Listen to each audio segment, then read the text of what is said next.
Okay, so good morning students. तो आज के क्लास में हम लोग स्टार्ट करेंगे अपना कुछ नया टॉपिक्स।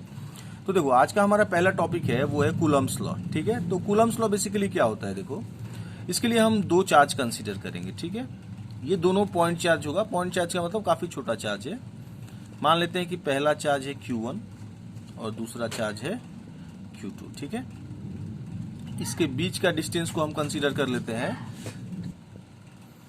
हम लोगों ने दो चार्ज लिया Q1 एंड Q2 और कंसीडर करेंगे इसके बीच का डिस्टेंस है सपोज R। ये डिस्टेंस हमारा फाइनाइट रहेगा। ओके, तो देखो आप लोग, कूलम्स लॉ बेसिकली हम लोग क्यों यूज करते हैं, इसका यूज हम लोग करते हैं किसी भी दो चार्ज के बीच में, है ना, फोर्स ऑफ अट्रैक्शन या रिपल्सन कितना है वो मेजर करने के लिए हम लोग कूलम्स लॉ का यूज करते हैं। ठीक है ना।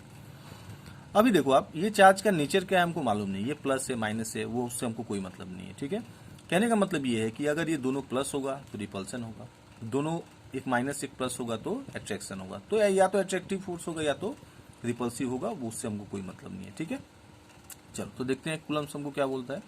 According to Coulomb's law, force between two charges is directly proportional to product of the charges. Okay, इस दोनों के बीच में जो फोर्स होगा वो क्या होगा, प्रोडक्ट के प्रोपोर्शनल होगा, directly proportional. So let it be equation 1।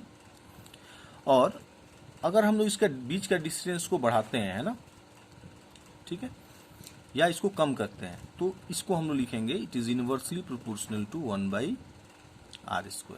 ठीक है, ये इक्वेशन सेकंड है।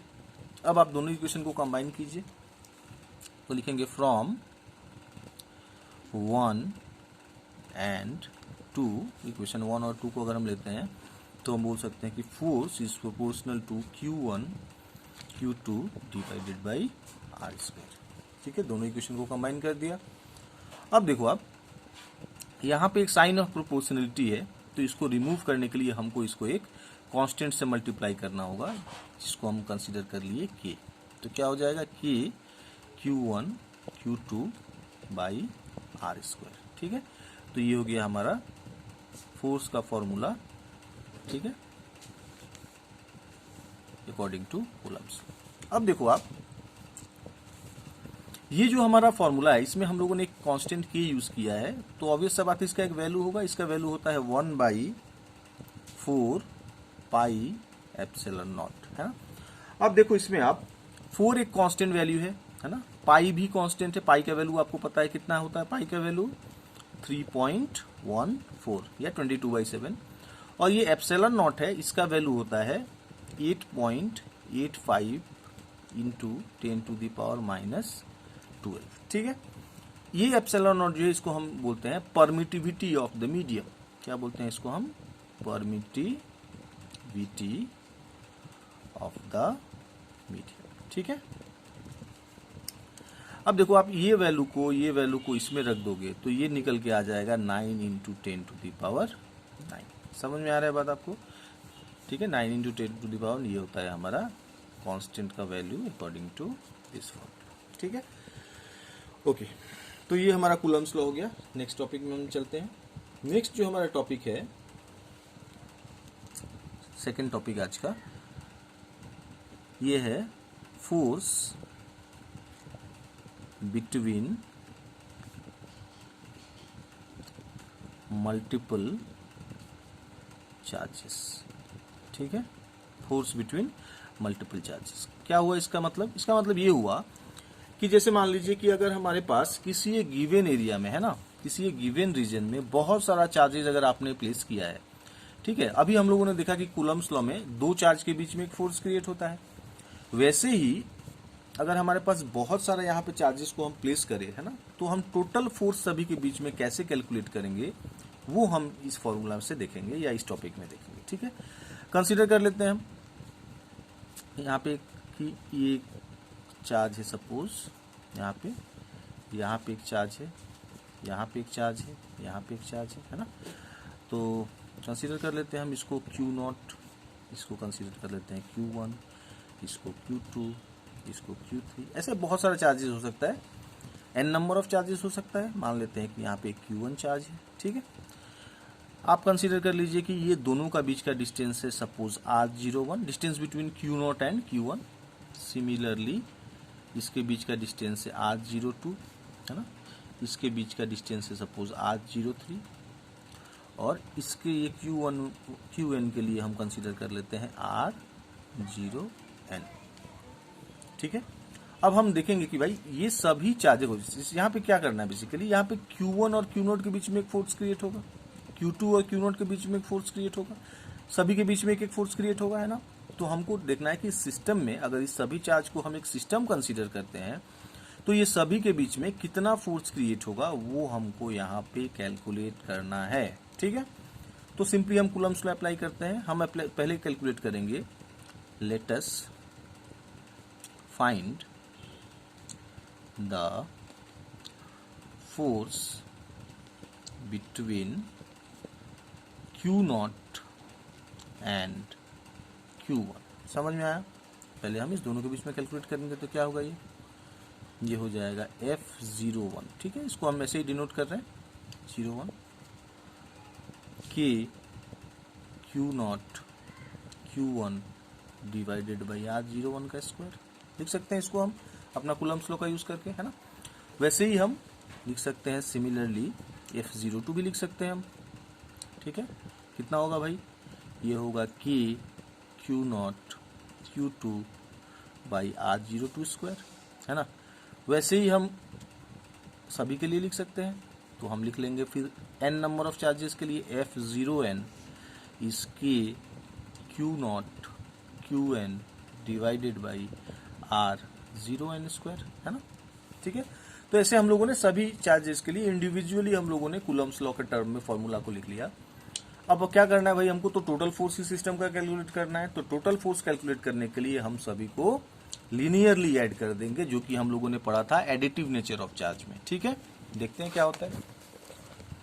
तो ये देखो आप, देयरफॉर टोटल फोर्स, ठीक है, टोटल फोर्स हम क्या करेंगे, ये लिखेंगे Ft इक्वल टू F01, है ना, प्लस F02, है ना, plus dot dot dot F0n, है ना। आप थोड़ा सा चाहो तो सिंप्लीफाई कर लो इसको। क्या लिख करोगे, देखो K Q0 कॉमन हो जाएगा सभी में से, यहाँ बचेगा Q1 by R01 square plus Q2 by R02 square dot dot dot Qn R0n square. ठीक है, तो ये हमारा हो गया इसका फाइनल फॉर्मूला। ठीक है ना, ओके, होपफुली ये आपको समझ में आया होगा। ठीक है, अगर आपको कुछ डाउट हो तो आप फिर मुझे टेक्स्ट करना। चलो नेक्स्ट टॉपिक हम लोग देखते हैं। आज का ये हमारा थर्ड टॉपिक है। ठीक है, आज का हमारा थर्ड टॉपिक है जिसका नाम है इलेक्ट्रिक फील्ड। क्या टॉपिक है हमारा आज का, इलेक्ट्रिक फील्ड, इसका सिंबल होता है E। ठीक है, तो देखो आप इलेक्ट्रिक फील्ड का क्या मतलब होता है। इसका मतलब होता है ये, जैसे कि मान लो कि किसी एक वायर से इलेक्ट्रॉन फ्लो हो रहा है। ठीक है, ऑब्वियस सा बात है, इलेक्ट्रॉन फ्लो होगा तो उसके अपोजिट डायरेक्शन में करंट फ्लो होगा, मैंने आप लोगों को पहले भी बताया। तो देखो जहां भी इलेक्ट्रॉन का मूवमेंट है, मतलब चार्ज का मूवमेंट है ना, तो चार्ज क्या होता है, जब भी किसी वायर से या कहीं भी प्रेजेंट होगा तो वो अपने आसपास में एक रीजन क्रिएट करता है। ठीक है, इस टाइप का, मतलब अपना प्रेजेंस को ये यहाँ तक फील करवाएगा आपसे। ठीक है, जैसे कि फॉर एग्जांपल हम लोग डीओ लगाते हैं ना बॉडी में, आप लोग भी लगाते हो। तो देखो डीओ जब हम लोग लगाते हैं तो ऐसा नहीं है कि उसका जो स्मेल है वो सिर्फ हमारे वो जो ड्रेस है वहीं से आएगा, है ना। कोई आसपास से जब पास करेगा, हम हमारे आसपास रहेगा, उसको भी डीओ का स्मेल मिलता है। मतलब डीओ का एक फील्ड क्रिएट होता है ना, उसके आसपास जो भी आएगा उसको उसका स्मेल मिलेगा, है ना। वैसे ये जो चार्ज जब भी फ्लो होता है तो उसके आसपास ये एक रीजन क्रिएट करता है और इसी को हम क्या बोलते हैं, इलेक्ट्रिक फील्ड बोलते हैं। तो कैसे इसको आप डिफाइन कीजिएगा, इसको आप डिफाइन कर सकते हैं कि the region around a charge with in which the presence of the charge can be experienced is called electric field. ठीक है, किसी भी चार्ज के आसपास एक ऐसा रीजन जहां पे कि आप उस चार्ज का प्रेजेंस को फील कर सकते हैं, है ना, या फील करते हैं, उसी को हम क्या बोलते हैं, इलेक्ट्रिक फील्ड बोलते हैं। ओके, तो ये तो हमारा ये अंडरस्टैंडिंग के लिए मैंने आपको ये डिफिनेशन बताया, आप इसको एग्जाम में लिख सकते हैं। अब इसका थोड़ा मैथमेटिकल फॉर्मुलेशन भी देखना होगा। ठीक है, तो इसको मैथमेटिकली आप डिफाइन कर सकते हो। Electric field can be defined as force per unit charge. ठीक है, ठीक है, force divided by charge is called electric field. ठीक है, अब देखो हम इसको थोड़ा सिंप्लीफाई करते हैं। यहाँ से आप इसका यूनिट भी ट्रेस कर सकते हैं। फोर्स का यूनिट न्यूटन होता है, चार्ज का यूनिट कूलम होता है, मतलब इलेक्ट्रिक फील्ड का यूनिट क्या होगा, न्यूटन पर कूलम। ठीक है, अब देखो आप, हमको पता है कूलम्स लॉ से, है ना, क्या पता है हमको फोर्स का फॉर्मूला तो मालूम है। तो हम क्या लिखेंगे, force equal to K Q by R square. हम लोगों ने यहाँ पे Q1 Q2 की जगह पर Q और Q लिखा है, जस्ट एज्यूम किया है, उससे कोई दिक्कत वाली बात नहीं है। इसको आप रख दीजिए यहाँ पे, तो क्या बनेगा आपका फॉर्मूला, आपका फॉर्मूला बनेगा E equal to K Q by R square divided by Q। Force का वैल्यू रख दिया, ये कैंसिल कर जाएगा और क्या मिलेगा हमको, के क्यू बाई आर स्क्वायर। समझ में आया बात। तो ये हो गया हमारा इलेक्ट्रिक फील्ड का फॉर्मूला। ये काफ़ी इंपॉर्टेंट फॉर्मूला है, आप इसको अच्छे से समझ लो। चलो अब देखो हम लोग थोड़ा सा आगे बढ़ेंगे।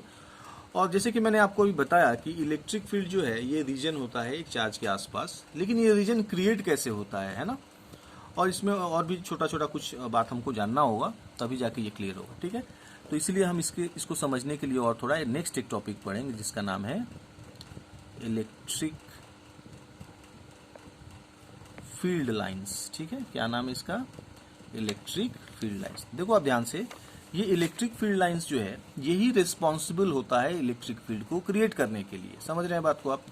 देखो यहाँ पे मैंने एग्जांपल लिया था इलेक्ट्रॉन का। आपको पता होना चाहिए कि इलेक्ट्रॉन निगेटिवली चार्ज होता है, लेकिन अगर मान लो कि हमारे पास कोई प्लस चार्ज हो, है ना, पॉजिटिव नेचर का चार्ज हो, तो उसमें कैसे इलेक्ट्रिक फील्ड या फील्ड लाइंस कैसे क्रिएट होगा वो हम देख लेते हैं एक बार, है ना। तो देखो आप, इसमें होता बेसिकली क्या है ना, इसमें होता ये है कि इसका एक फील्ड लाइंस क्रिएट होता है। मतलब क्या हुआ कि जैसे कि मान लो यहाँ से इलेक्ट्रॉन फ्लो हो रहा था, तो इसके ऐसे परपेंडिकुलरली एक फील्ड लाइंस जाएगा, और देखो इसी को हम बोलते हैं इलेक्ट्रिक फील्ड लाइंस। ये जहां तक पहुंचेगा वहीं तक हमको इलेक्ट्रिक फील्ड मिलेगा। ठीक है, ध्यान से सुनो। अब देखो इसमें हमको प्लस और माइनस दोनों के लिए देखना है। तो प्लस के लिए जो फील्ड लाइंस होता है ना, वो हमेशा आउटवर्ड होता है, मतलब बाहर के साइड में वो उसका फील्ड होगा। ठीक है, मतलब प्लस चार्ज अगर है, अगर आप उसको फील करना चाहोगे तो आपको बाहर के साइड में वो पुश करेगा। ठीक है, और माइनस के लिए क्या होगा, ये माइनस के लिए हमेशा ये इनवर्ड होता है। ठीक है, ये एग्जाम में कभी कभी 1 मार्क क्वेश्चन पूछता है, what is the nature of the field lines for positive charge. तो क्या लिखेंगे हम, ये आउटवर्ड है और ये क्या है, इनवर्ड है। आप देख रहे हैं एरो अंदर के साइड में आ रहा है, ये माइनस चार्ज है। ठीक है, अब देखो अगर आप इस दोनों को एक साथ ड्रॉ करना चाहो, प्लस और माइनस दोनों एक साथ, तो आप इसको ऐसे भी ड्रॉ कर सकते हैं, आपके ऊपर है। तो ये प्लस से बाहर साइड में जाएगा, है ना, एरो को ऐसे बना दीजिए आप, इसको आप ऐसे बना दो, इसको ऐसे बना दो, है ना, ऐसे कर दो इसको। और माइनस के लिए क्या होगा भाई, माइनस के लिए तो अंदर जाना है इसको, तो ये ऐसे हो जाएगा। ठीक है, तो ये हो गया हमारा ये वाला जो डायग्राम है वो क्या है, this is the diagram for system of charge. मान लो कि जहाँ पे प्लस और माइनस दोनों चार्ज हो, वहाँ पे आपको इलेक्ट्रिक फील्ड लाइंस ड्रॉ करना हो तो आप ऐसे ड्रॉ करोगे। देखो ये डायग्राम काफी इंपॉर्टेंट है, एग्जाम में आता है, फ्रिक्वेंटली आता है ये। ठीक है, चलो नेक्स्ट हम लोग देखते हैं इलेक्ट्रिक फ्लक्स। नया एक टॉपिक लेते हैं हम आज का। तो हमारा आज का टॉपिक क्या है भाई, नेक्स्ट आज का हमारा नेक्स्ट टॉपिक है इलेक्ट्रिक फ्लक्स। ठीक है, इसका सिंबल होता है फाई। ठीक है, फाई सिंबल से इसको डिनोट करते हैं, है ना। तो देखो ये फ्लक्स क्या है ना, फ्लक्स बेसिकली होता ये है, ये एक इफेक्ट होता है इलेक्ट्रिक फील्ड का। ठीक है, मतलब इसका ये हुआ कि इसको हम डिफाइन कैसे करते हैं, पहले देखते हैं। Phi equal to Q by epsilon naught. समझ में आया बात। और ये हमारे लिए क्यों इंपॉर्टेंट है, देखो बेसिकली ये फ्लक्स का जो इंपॉर्टेंस है हमको यहाँ पे उतना पता नहीं चलेगा इस चैप्टर में, मतलब इसका एप्लीकेशन हमको यहाँ पे गॉसेस थ्योरम के थ्रू पढ़ना है, लेकिन इसका जो डिटेल्ड स्टडी है फ्लक्स का, है ना, वो हमको इलेक्ट्रिक फ्लक्स का जो डिटेल्ड स्टडी है, या आप ऐसे बोलो कि वो प्रैक्टिकल लाइफ में हमारा कहाँ यूटिलाइज होता है, वो हमको मिलेगा जो हमारा 6th चैप्टर है, 6th या 7th चैप्टर है, वहाँ पे हमको पता चलेगा। ठीक है, तो हम इसको कैसे डिफाइन करेंगे इलेक्ट्रिक फ्लक्स को। देखो फ्लक्स बेसिकली क्या होता है, जैसे कि मान लो ये हमारा किसी वायर से करंट फ्लो हो रहा है। ठीक है, मैंने आपको थोड़ी देर पहले बताया कि ये हमारा रीजन है इलेक्ट्रिक फील्ड का। ठीक है, और मैंने बताया कि ये फील्ड लाइंस जहां तक जाएगा वहीं तक हमको मिलेगा, है ना। तो इसी का जो इफेक्ट है ना, इसका जो ओवरऑल इफेक्ट है, मतलब इलेक्ट्रॉन्स के फ्लो से जो इलेक्ट्रिक फील्ड बन रहा है, उसी को हम क्या बोलते हैं, इसको हम बोलते हैं फ्लक्स। ठीक है, फ्लक्स बेसिकली क्या होता है, ये फाई इक्वल टू, ये हमारा चार्ज है क्यू हमारा इलेक्ट्रॉन है बेसिकली, और एप्सिलॉन नॉट हमारा क्या होता है, एप्सिलॉन नॉट हमारा होता है परमिटिविटी ऑफ फ्री स्पेस। ठीक है, इसका वैल्यू मैंने आपको बताया था, है ना। ये इलेक्ट्रिक फ्लक्स को हम वापस एक बार पढ़ेंगे जब हम गॉसेस थ्योरम पढ़ेंगे इसी चैप्टर में। ठीक है, इस चैप्टर में हमको गॉसेस थ्योरम पढ़ना है, वहां पे हम इसको डिटेल्ड में पढ़ेंगे। ठीक है, ठीक है। तो ये हो गया हमारा फ्लक्स का ये पहला फॉर्मूला। ओके, और फ्लक्स को जैसे कि मैंने आपको बताया ये इलेक्ट्रिक फील्ड से रिलेटेड है, तो इसको आप इलेक्ट्रिक फील्ड के टर्म में भी चाहें तो डिस्क्राइब कर सकते हैं। कैसे डिस्क्राइब कीजिएगा, तो फ्लक्स को हम लिख सकते हैं phi equal to E into S. E है इलेक्ट्रिक फील्ड और ऐसे हमारा सरफेस एरिया। ठीक है, लेकिन ऐसा होता है कि हम जब भी इलेक्ट्रिक फील्ड मेजर करते हैं तो किसी एक छोटा सा पार्टिकुलर स्मॉल सरफेस के लिए मेजर करते हैं, है ना। तो इस फॉर्मूला को आप ऐसे भी लिख सकते हो, phi equal to E into D S over integration. ठीक है, देखो ये जो इंटीग्रेशन का साइन मैंने दिया है ये क्लोज सरफेस के लिए, क्योंकि देखो ये सरफेस क्लोज हो गया है ना इलेक्ट्रिक फील्ड से, है ना। तो इसको आप phi equal to E into S भी लिख सकते हो बड़ा सरफेस के लिए, और छोटा सरफेस के लिए ई इंटू डी एस लिख सकते हो, यहाँ एक इंटीग्रेशन लगा दो। ठीक है, तो ये हो गया हमारा इलेक्ट्रिक फ्लक्स। ठीक है, ओके। तो आज के क्लास में हम इसको यहीं पे रखेंगे, है ना। आप ये जो हम लोगों ने आज जो ये टॉपिक्स पढ़ा, आप इसको अच्छा से रिवाइज कीजिए आज। ठीक है ना, इसको रिवाइज कीजिए, और इसमें कोई भी डाउट हो तो प्लीज़ आप मुझे मेरे पर्सनल नंबर पे व्हाट्सएप कीजिए, अदरवाइज मुझे पता नहीं चलेगा कि आप लोग को समझ में आ रहा है कि नहीं आ रहा है। ठीक है ना, तो आपको जहाँ भी कोई डाउट हो या कोई टॉपिक समझ में नहीं आए तो आप मुझे एकदम बेझिझक पूछो। ठीक है, तभी जाके कुछ फायदा होगा, है ना। अदरवाइज मैं एक साइड से पढ़ाते जाऊंगा और आप लोग वीडियो को फॉलो नहीं करोगे, या उसमें कंसेप्ट आपका अगर क्लियर नहीं होगा तो फिर पढ़ के मजा नहीं आएगा। ठीक है, तो आज के क्लास में हम इसको यहीं तक रखेंगे। ये 5 टॉपिक हम लोगों ने आज पढ़ा, कल के क्लास में हम लोग फिर से और 5 टॉपिक पढ़ेंगे। ठीक है, ओके, थैंक यू।